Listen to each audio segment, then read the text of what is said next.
Well, now to a pardon that's been 70 years in the making. Today, the Florida Clemency Board pardoned the so-called Groveland Four. They're four African-American men who were accused of raping a white woman in 1949. One of the men, Ernest Thomas, was killed after the rape accusation. The other three, Charles Greenlee, Samuel Shepard, and Walter Irvin, were convicted by an all-white jury. CBS News correspondent Manuel Bojorquez is in Miami covering this. You know, Manny, before we get to this pardon, can you tell us a little bit more about this 1949 case? Yeah, this was in Groveland, Florida, and as you know, given the time, it was the Jim Crow South. So when this young woman made the claim that she was raped by four young black men at that time, there was this was very racially charged, clearly. The local Klan stormed into that town and burned black homes and neighborhoods. The sheriff rounded up four men really without evidence, and then there was the push to get them to trial. There are many people, including the daughter of one of them, Charles Greenlee, Carol, who we've spoken with, who described the torture, she said, that her father endured when they were trying to coerce confessions from them, and then they were locked up.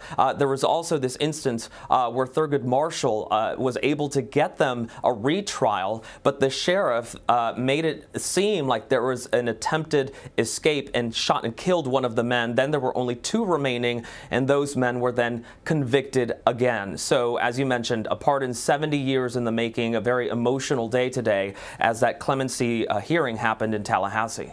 Very emotional day. You can understand why. I'm curious, Manny, what happened to those two men who were sent to prison? They have since passed away, but ever since they died, really, the families and a lot of supporters have picked up the mantle to try to get their names cleared. There have been books written about this case.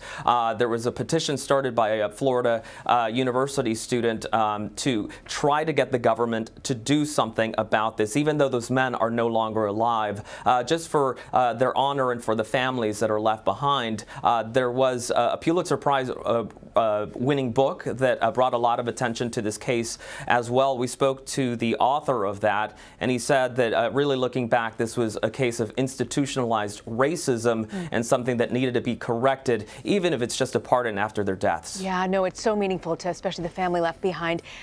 You know, it's my understanding the woman who accused the men is still alive. Have we heard from her? Have we heard from her family? You know, she hasn't really spoken out much about the case, and that is until today. She was at that clemency hearing, and it was quite a sight to see with her family there. She was in a wheelchair, and they did not want to show her face because she is the victim of an alleged crime, but she did stand by her story, and she said that the men should not be pardoned. It was another emotional turn of events inside that hearing.